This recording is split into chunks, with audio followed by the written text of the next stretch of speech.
semaine, un grand reportage sur les rencontres Jeunes Théâtre, la commémoration du 8 mai et le don d'organes avec France Adot. Installez-vous bien, vous regardez Scénomag.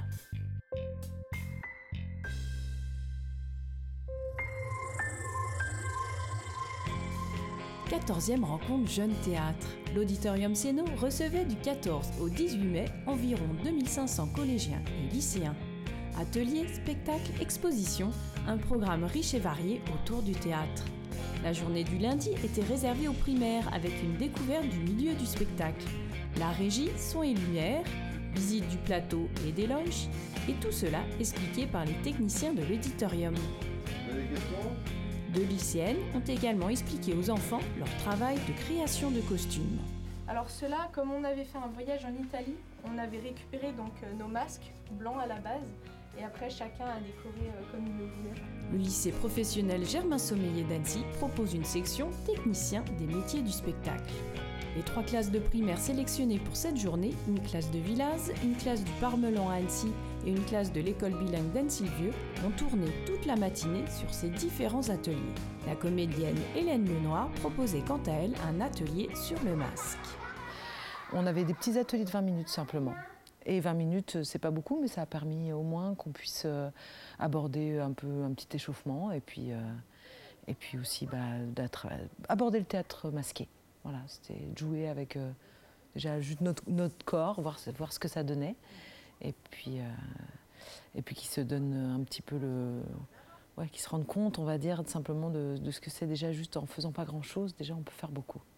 1, 2, 3. En même temps, en salle de répétition, 2 conteuses les ont emmenés en voyage. Le conte, c'est quand même assez différent du théâtre. Au théâtre, on présente des spectacles avec histoire ou des récits appris par cœur. Et on joue à plusieurs, ou à moins que ce soit des monologues. Dans le conte, c'est différent. Dans le conte, on s'approprie une histoire qui a été écrite par d'autres, qui fait partie souvent du patrimoine universel de l'humanité, je ne sais pas comment on pourrait dire. Et puis on se l'approprie et on la restitue par nos propres mots. Mais effectivement, le conte, c'est aussi du spectacle vivant. D'être aussi comédien pour conter, ça peut apporter aussi beaucoup au conte. Ensuite, ce sont les 3 classes qui sont montées sur scène pour présenter des extraits de leur travail. Cendrillon, tu n'as pas repassé mon chemisier en soie et mon nouveau pantalon, t'as fait la longueur? Oui, c'est vrai, mais le chemisier en soie n'était pas ça. Des spectacles tous très différents.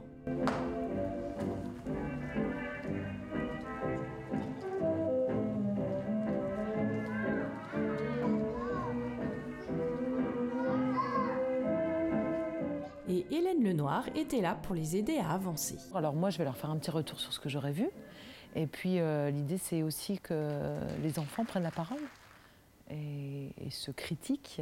Donc avec tout ce qu'il y a dans la critique, le négatif et le positif, mais le négatif constructif, évidemment. Le truc, c'est que quand on est sur la 7, même s'il y a une erreur, il faut un peu tricher. Il faut faire comme s'il n'y en avait pas. Donc il faut éviter de faire...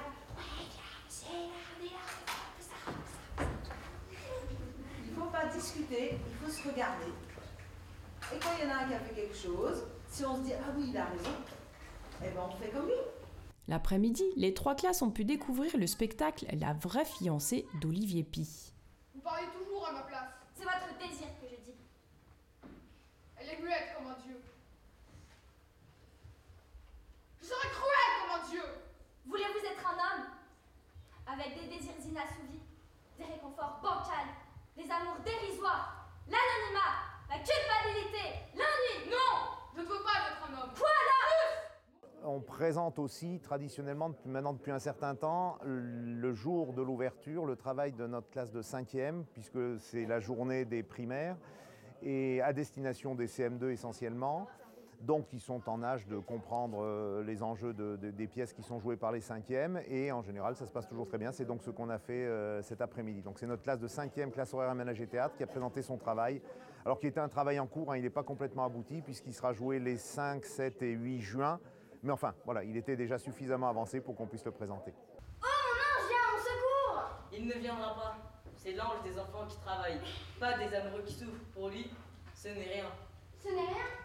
Alors il ne se soucie pas de la clé du monde? Il a trop à faire avec les affaires des innocents. L'amour est-il infini? Oui. Intarissable? Oui. Incommensurable? Oui, oui. S'il m'a oublié, alors la rose qui poussait sur la tombe de ma mère, cette rose si miraculeusement belle, elle-même est négation. Ce n'est pas possible, et pourtant. Je dois savoir, partons. Ensuite, il y a toujours un échange, c'est-à-dire ce qu'on appelle un bord de scène. Hein. Donc nos élèves reviennent et ensuite ils répondent aux questions des primaires. C'est toujours un instant intéressant parce qu'on se rend compte que les questions des petits, enfin je dis petits entre guillemets, les miens ne sont pas beaucoup plus vieux, mais les petits, leurs questions sont toujours pleines de pertinence et pleines d'intérêt. Et c'est intéressant aussi pour les nôtres de s'interroger sur leur pratique et ça leur en donne l'occasion. En soirée, inauguration de ces rencontres jeunes théâtres avec Joseph Palini, directeur de l'auditorium, Dominique Puteau, maire adjoint à la culture d'Annecy Commune Nouvelle, et Jean-Louis Ourdin, parrain des 14e RJT. Comédien, metteur en scène, il cultive l'art de la création collective et l'esprit du cabaret politique. C'était aussi l'occasion de découvrir la très belle exposition de Pierre Vallet. L'avantage justement de faire des répétitions, c'est de connaître un petit peu le fil conducteur de la pièce, même si la pièce n'est pas forcément aboutie, mais c'est de trouver l'instant juste d'une action, d'un regard, pour le transmettre par la photographie. Pierre Vallet a sorti pour l'occasion un livre intitulé « Bord de scène ».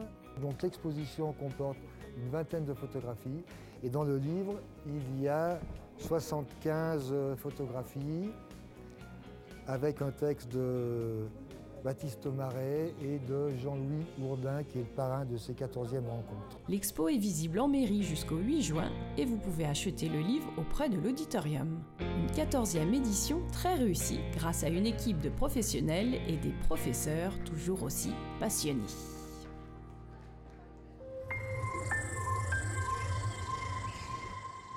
Commémorer le 8 mai 1945, c'est se souvenir qu'il y a 73 ans, les Alliés gagnaient contre l'Allemagne nazie.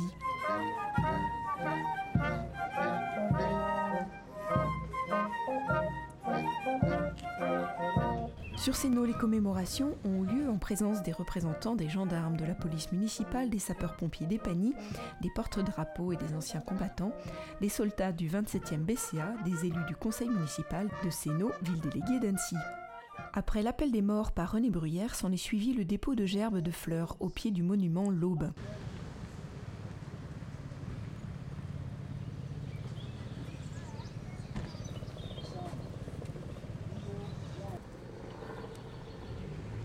Lucille, collégienne au collège du Semnoz, a lu pour les anciens combattants. Le 8 mai 1945, l'Allemagne hitlérienne capitula sans condition. La liberté triomphait de la barbarie.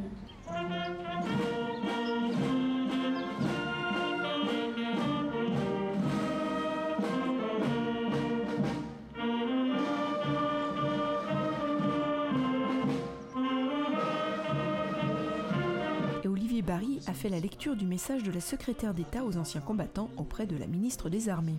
Était également présent en musique l'écho des mûriers, le dispositif musical à la jonchère, l'harmonie municipale Ventissime, ainsi que la chorale Polyphonia, qui ont entonné la Marseillaise, le négro spirituel Everybody Sing Freedom et l'hymne européen. Merci à tous pour votre participation.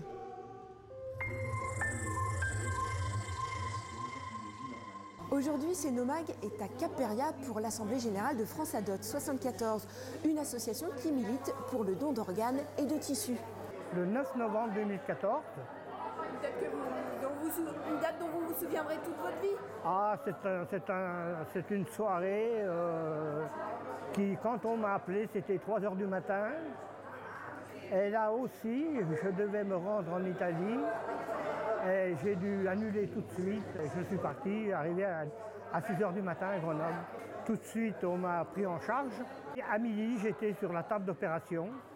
Et je me suis réveillé à 20h le soir. Avec un nouveau rein. C'est vrai qu'on va d'abord prélever les organes vitaux Et ensuite, on va regarder si on peut prendre des tendons, si on peut prendre du tissu, des cornets. Donc on peut prélever beaucoup de choses. Mais savez-vous que le don d'organes est prioritaire pour les enfants? Et oui, entre un adulte et un enfant, eh bien c'est l'enfant qui pourra bénéficier en premier d'un don d'organes. Il faut savoir qu'en France, les enfants sont prioritaires au niveau du don d'organes. Si un bébé attend un foie et vous-même vous attendez un foie, quand un greffon arrivera, le greffon ira systématiquement sur l'enfant. Donc en France, il n'y a pas d'enfant qui décède par manque d'organes. Malheureusement, ce n'est pas le cas des adultes, puisqu'environ 600 adultes décèdent chaque année en France par manque de greffons. Le don d'organes est possible seulement si la personne est morte de manière brutale. Et oui, et c'est seulement un décès sur 150 en France. De plus, 30% des familles refusent que la personne donne ses organes. On a encore un taux de refus en France d'environ 30%. Il est de 15% en Espagne. Il est difficile quand on apprend le décès d'un proche, surtout un jeune. Alors je ne parle pas des mineurs parce que c'est encore plus dramatique. C'est difficile ensuite d'accepter le don d'organes parce que c'est une question quand même qui est délicate. Hein. On a beau dire que grâce à ça on va sauver des vies, c'est vrai que c'est quand même un peu délicat.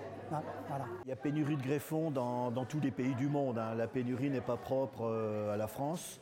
On vient de changer récemment la loi, c'est de faire connaître cette loi à tous les Français. Et malheureusement, le jour où il arrivera un accident à un de leurs proches, puisqu'on sait que le don d'organes n'est valable que dans le cas d'un décès brutal, c'est l'AVC, c'est l'accident de voiture, c'est qu'ils ne soient pas choqués par le fait qu'on va aborder la notion du don d'organes pour savoir quelle était la position du défunt. Pour la première fois depuis 10 ans, le taux de refus a baissé de 3% cette année en France. Alors vous êtes pour le don d'organes, et bien parlez-en à vos proches, car cela pourra permettre de sauver quelques vies. S'il m'arrive un accident, pas de problème, je donnerai mes organes. C'est magique. Et voici l'agenda des manifestations d'Annecy-Sénaux. L'association Fermaculture organise son premier événement grand public ce dimanche 20 mai, troc de graines et de plants. Au programme, présentation du projet porté par l'association, animation autour de la permaculture, jeux pour les enfants, buvettes, pique-nique partagé. L'association récupère également tous les outils de jardinage dont vous ne vous servez plus. Le terrain se situe sous le quartier de Saconge. Le traditionnel barbecue des seniors aura lieu le mardi 22 mai à la Maison de Malaz, moment convivial et de partage. Mercredi 23 à 15h, des élèves du DMJ joueront à la médiathèque dans le cadre d'un après-midi musique. Vendredi 25, les barricades mystérieuses joueront au café Terra Natura dès 21h. Réservation de vos places au magasin C'est nos terroirs. Et ce vendredi 25 mai, c'est surtout la fête des voisins. Vous avez invité vos voisins ? Si c'est le cas, prévenez-nous et nous viendrons vous filmer faire la fête avec vos voisins. Par mail à cenomag@gmail.com. Dimanche 26, gala de danse avec Swing Follies, c'est à Caperia. Exposition des ateliers artistiques du Polièdre du lundi 14 mai au 20 juin. Le vernissage aura lieu le mardi 29 mai à 18h dans l'atrium du Polièdre. Et pour finir, le traditionnel repas des seniors pour les Sénaudiens de plus de 70 ans aura lieu cette année le mardi 12 juin dès 11h30 à Caperia. Pour vous inscrire, venez retirer votre invitation à la mairie déléguée de Sénaux, munie d'un justificatif de domicile datant de moins de 3 mois, du 14 mai au 4 juin inclus, lors des permanences les lundis et mercredis de 9h à midi. Votre magazine est déjà terminé, mais pour recevoir notre prochain mag, cliquez sur s'abonner sur notre page YouTube. À la semaine prochaine!